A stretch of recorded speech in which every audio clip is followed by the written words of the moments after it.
The Japan Maritime Self-Defense Force destroyer had been on routine patrol in the Central Sea of Japan for 6 hours when the threat materialized from the northwest in a way that routine patrols are not designed to accommodate. The destroyer was operating in international waters, well inside the established patrol corridors that Japanese maritime forces had maintained in this sea for decades, conducting the standard surveillance and presence operations that a nation whose coastline faces North Korea across a body of water less than 600 miles wide has understood since the 1950s as a permanent operational requirement. The crew was experienced. The vessel was capable. Neither of those facts had been designed for what was approaching from the northwest at 4:23 a.m. The contacts had been acquired by the destroyer's surface search radar at 4:19 a.m. Initially, as 3 returns moving fast on a southwest bearing from a position consistent with the North Korean coastal approaches.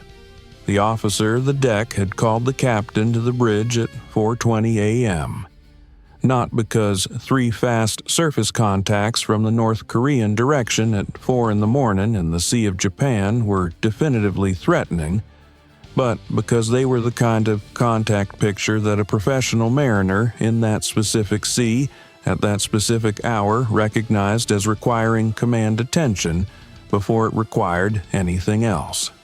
The captain had reviewed the picture, noted the contact's speed, bearing, and formation geometry, and directed the crew to action stations at 4:21 a.m., 2 minutes and 17 seconds before the first missile left the lead contact's launch rail. The missile was an anti-ship system of North Korean design and manufacture, a system whose development the intelligence community had been tracking for several years, and whose operational deployment had been assessed as likely but not yet confirmed with the confidence level that definitively confirmed assessments require. This specific employment, at 4:23 a.m. over the Sea of Japan, confirmed it. The Japanese destroyer's electronic warfare system detected the missile's active radar seeker at 4:23 a.m. and 40 seconds, giving the vessel's commanding officer approximately 60 seconds of warning before the weapon's terminal guidance phase would bring it into the engagement envelope of the close-in weapon system that was the destroyer's primary last resort defense against exactly this category of threat. 60 seconds. The commanding officer did not spend those 60 seconds deliberating. He spent them directing. The destroyer's electronic countermeasures activated at 4:23 a.m. and 42 seconds. The chaff dispensers fired in the pattern that the vessel's defensive systems doctrine specified for a single inbound anti-ship missile from the bearing the seeker was approaching from. The chaff created a radar reflection environment designed to seduce the missile's seeker away from the destroyer's hull return and toward the cloud of metallite particles that the dispensers had placed between the missile's approach vector and the vessel's actual position. The seeker was not fooled completely. It was degraded. The missile's terminal approach geometry shifted by approximately 3 degrees from the center of the destroyer's hull, which was the difference between an impact amidships and an impact at the bow. The distinction mattered. An amidships impact in the vessel's machinery spaces would have been catastrophic in ways that a bow impact was not. The bow impact, which occurred at 4:24 a.m. and 31 seconds, was serious. It was not catastrophic. The flooding was controlled. The vessel was damaged. The vessel was not incapacitated. The second missile, which had been fired from the second contact at 4:24 a.m., while the first was still in terminal approach, had a different seeker geometry because the second contact's firing position was offset from the first by approximately 2 nautical miles. The offset meant the second missile was approaching from a slightly different angle, and the chaff pattern that had been optimized for the first missile's approach vector was not positioned optimally for the second. The destroyer's systems were deploying additional chaff when the second missile seeker reached its terminal acquisition phase. The additional chaff created a denser reflection environment than the first deployment had produced, and the second missile seeker, working within a more cluttered radar environment than the first had faced, made a targeting decision that placed its terminal approach toward the edge of the chaff cloud rather than through it. The second missile passed 60 meters astern of the destroyer. It impacted the ocean surface 65 meters beyond the vessel's stern. The geysered column of water it produced was visible from the bridge. The third contact had not fired. Its position, 14 nautical miles northwest of the destroyer, and separated from the other two contacts by a distance that placed it at the outer edge of its weapon system's effective range, had been tracked continuously by the destroyer's radar throughout the engagement. The third contact had been maneuvering during the missile firings from the first two contacts, moving on a course that the destroyer's navigator had been plotting and that described an approach geometry aimed at closing the range to a more effective firing position. The third contact intended to fire. It had not yet fired because the range was not yet optimal. It was closing to make the range optimal. The USS Milius was 47 nautical miles southeast of the engagement when the first missile impacted the Japanese destroyer. The Milius was an Arleigh Burke-class guided missile destroyer operating in the Sea of Japan as part of the bilateral naval exercise package that American and Japanese maritime forces had been conducting in this area for the preceding 9 days.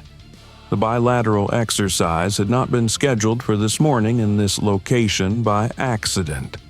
The Sea of Japan, the North Korean coastal approaches, the presence of Japanese maritime forces in their standard patrol corridors, and the intelligence picture of elevated North Korean fast attack craft activity that had been accumulating over the preceding 4 days had all been factors in where the Milius's commanding officer had positioned his vessel when the exercise's overnight holding period had begun at 2200 the previous evening.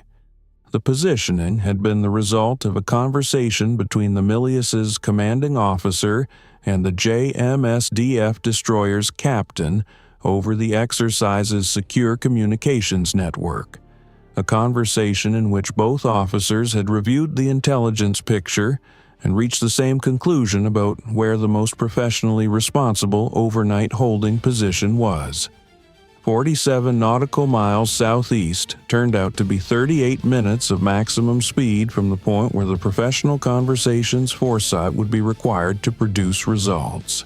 The Milius's Combat Information Center received the emergency transmission from the Japanese destroyer at 4:24 a.m. and 5 seconds.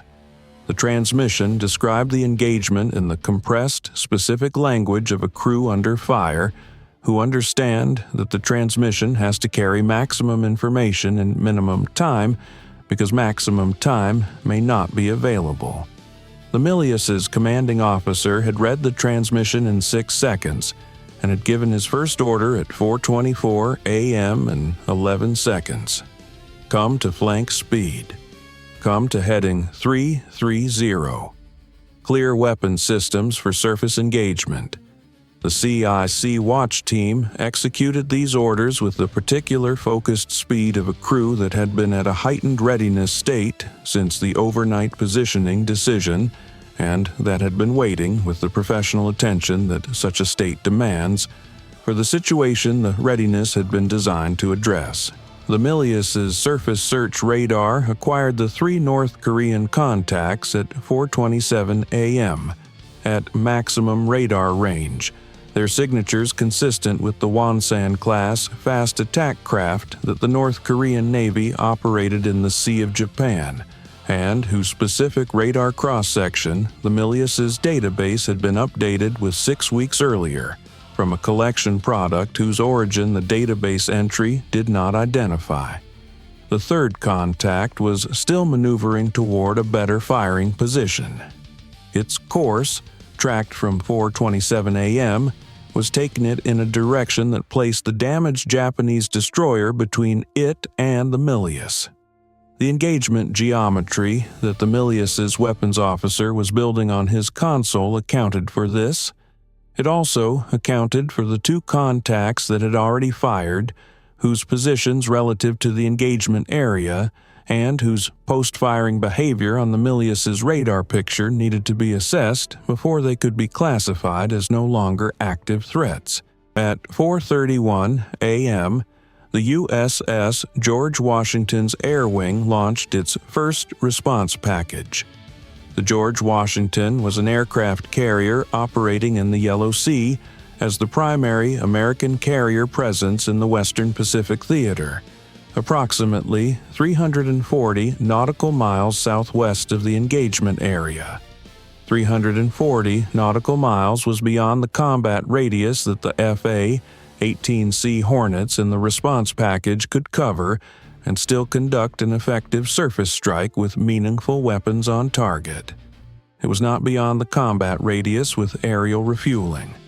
The EA-18G Growler and the F-A-18C section that departed the George Washington's flight deck at 4:31 a.m.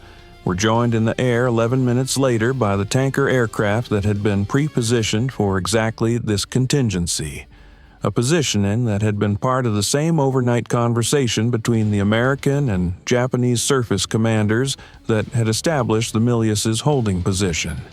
The tanker's pre-positioning had been the third element of a triangular preparedness arrangement whose first 2 elements were now engaged in the situation the arrangement had anticipated. The FA-18Cs refueled at 4:42 a.m. over the central Yellow Sea and turned northeast toward the Sea of Japan, on the course that would bring them into weapons employment range of the North Korean contacts at a time that the mission planning had estimated, and that the Milius's engagement timeline was consuming faster than the planning had assumed. The mission planning had assumed that the Milius would be the primary engagement asset, and that the FA-18Cs would arrive as a follow-on response. What the mission planning had not fully modeled was the third contact's behavior, which at 4:33 a.m. had become definitive. It fired. The third missile from the third contact was launched at 4:33 a.m. and 12 seconds. The firing geometry was better than the first 2 contacts had achieved. The range was inside the system's optimal employment envelope. The approach vector was offset from the chaff pattern that the Japanese destroyer systems had deployed for the first 2 missiles. The destroyer's electronic warfare officer detected the seeker at 4:33 a.m. and 50 seconds. The close-in weapon system activated at 4:34 a.m. and began engaging the inbound missile at the outer edge of its effective range. The close-in weapon system's multi-barrel Gatling configuration produced a cone of fire that the missile flew through in the final 3 seconds of its approach. 2 rounds of the cone impacted the missile's airframe. The first disrupted its control surfaces. The second detonated its warhead at a distance of 18 meters from the destroyer's hull. The overpressure from the detonation at 18 meters was significant. It was not the overpressure from a contact detonation. It was the overpressure of a near miss from a warhead that had been destroyed before it achieved its designed impact. The destroyer shuddered. Systems on the bridge lost power briefly. Personnel in exposed positions on the deck were knocked from their feet by the pressure wave. The vessel was still afloat. The vessel was still underway. The vessel was damaged in ways that removed her from the category of fully operational and placed her in the category of mission degraded but survivable, which at 4:34 a.m. and 20 seconds was the best available outcome and the one that the close-in weapon systems crew had produced. The Milius reached a range at which her standard missiles could engage the North Korean contacts at 4:36 a.m. The commanding officer had been watching the third contact's firing and the engagement of its missile with the particular focused attention of a commander whose own engagement authority was dependent on the situation developing past a threshold that the applicable rules of engagement defined, and that the third contact's firing had definitively crossed. The rules of engagement applicable to this situation, defined by the bilateral mutual defense framework that governed American and Japanese naval cooperation in this theater, and that had been reviewed by the Milius's legal officer at the beginning of the exercise 9 days earlier, were explicit. An attack on Japanese military forces by North Korean military forces, while operating in conjunction with American forces in the context of a bilateral exercise, constituted an attack on the bilateral force. The commanding officer's authority to respond was clear. He had been waiting for the situation to cross the threshold. The situation had crossed it twice in 11 minutes.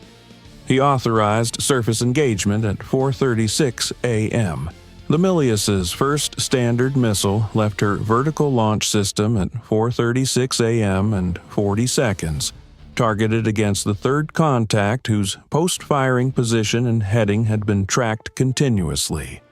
The surface engagement mode that the standard missile's guidance system used in this configuration was not its primary design mode. The standard missile was principally an anti-air system. Its surface engagement capability was secondary, employed against surface targets at ranges where the engagement geometry permitted the missile's radar seeker to acquire and track a surface return with enough clarity for terminal guidance.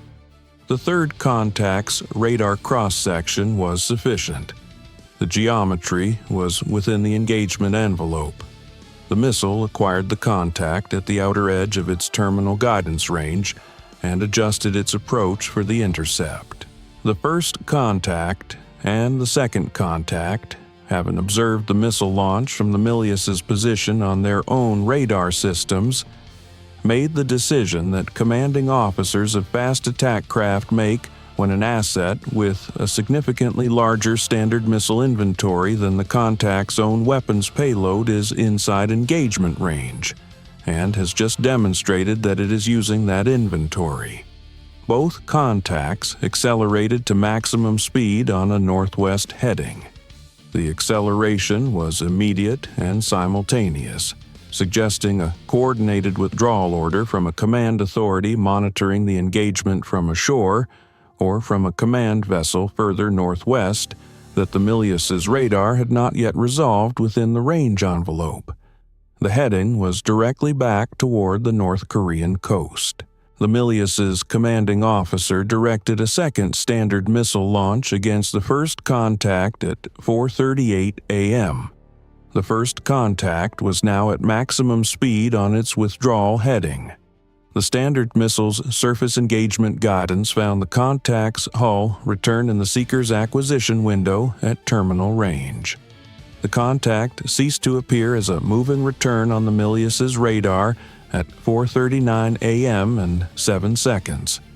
The radar showed a stationary return at the contact's last position for 40 seconds before the return faded. The Milius's combat systems officer noted the time and the radar behavior in her engagement log. The third contact, the one the Milius's first missile had been launched against, had also been maneuvering on a withdrawal heading when the missile reached its terminal phase. The missile's terminal guidance adjusted for the maneuver and achieved an intercept at 4:39 a.m. and 31 seconds. The return resolved in the same way the first contact had resolved.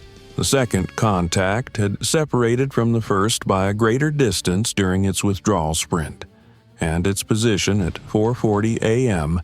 placed it at a range from the Milius that was approaching the outer limit of the standard missile's surface engagement envelope. The commanding officer authorized a third launch at 4:40 a.m. and 20 seconds. The missile reached the outer edge of its surface engagement range at 4:41 a.m. The seeker had the contacts return, but with the signal quality that the weapons officer described as marginal.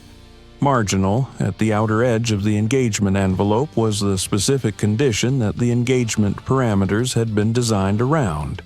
The condition where the probability of intercept was real, but not certain. The missile continued its approach. The contact's return degraded as the contact took additional chaff countermeasures. The missile impacted the ocean surface short of the contact at 4:41 a.m. and 52 seconds. Miss. The second contact was still withdrawing at maximum speed when the A-18Cs arrived in the engagement area at 4:44 a.m. The flight lead had the contact on his targeting pod at maximum range, a surface return moving fast on a northwest heading that the targeting pod's infrared imaging was resolving against the thermal differential of the vessel's engine exhaust and the surrounding ocean surface. The contact was a fast attack craft at maximum speed in the pre-dawn darkness of the Sea of Japan, and its thermal signature on the targeting pod's display was as clear as its intentions. The flight lead transmitted his targeting picture to the Milius and to the E-2D that had been repositioned during the engagement to provide continuous air coverage of the contact area. The Milius's CIC confirmed the contact's identity and the engagement authority. The flight lead employed at 4:45 a.m. from a standoff range that kept the FA-18Cs outside any surface-to-air weapons the second contact might carry. The second contact's radar return ceased at 4:45 a.m. and 47 seconds. The EA-18G Growler, which had been flying its collection orbit above the engagement area since arriving at 4:43 a.m., had been monitoring the emissions of all three contacts throughout their operational cycle. It had also been monitoring a shore-based radar facility on the North Korean coast that had been active since 4:20 a.m., whose emissions profile described a command and control function rather than a simple surveillance role. The facility's transmission patterns during the engagement had been consistent with the facility providing course guidance and target coordination to the three fast attack craft. The Growler's collection of those emissions had produced, over the course of the engagement, a technical characterization of the facility's communications architecture and radar systems that the relevant analytical programs had been collecting toward for months.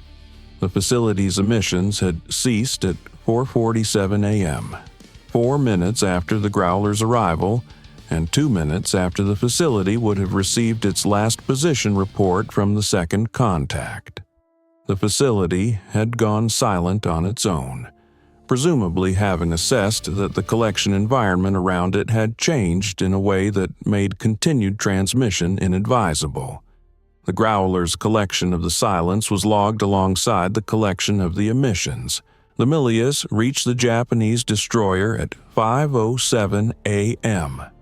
The Japanese vessel was maintaining steerage at reduced speed, her damage control teams managing the flooding forward and the structural effects of the near-miss overpressure amidships. The JMSDF crew had the situation under control, in the specific sense that control in a damage control context means the progression was arrested, the flooding was bounded, the vessel was not in immediate danger of loss. The Milius's commanding officer established communications with his Japanese counterpart on the secure frequency that the bilateral exercise had established 9 days earlier and began the coordination that the situation now required. Medical assistance, engineering support, escort to the nearest port with adequate repair facilities, and the documentation of the engagement for the reporting architecture that the mutual defense framework required when its provisions had been invoked in an actual employment rather than an exercise. The George Washington was informed of the engagement's resolution at 5:14 a.m. The carrier's operations team began the administrative cycle that a combat employment from the flight deck required. The A-18Cs had expended ordnance. The expenditure would be logged, accounted for, replenished. The EA-18G Growler had collected a significant intelligence product. The product would be transmitted, processed, analyzed.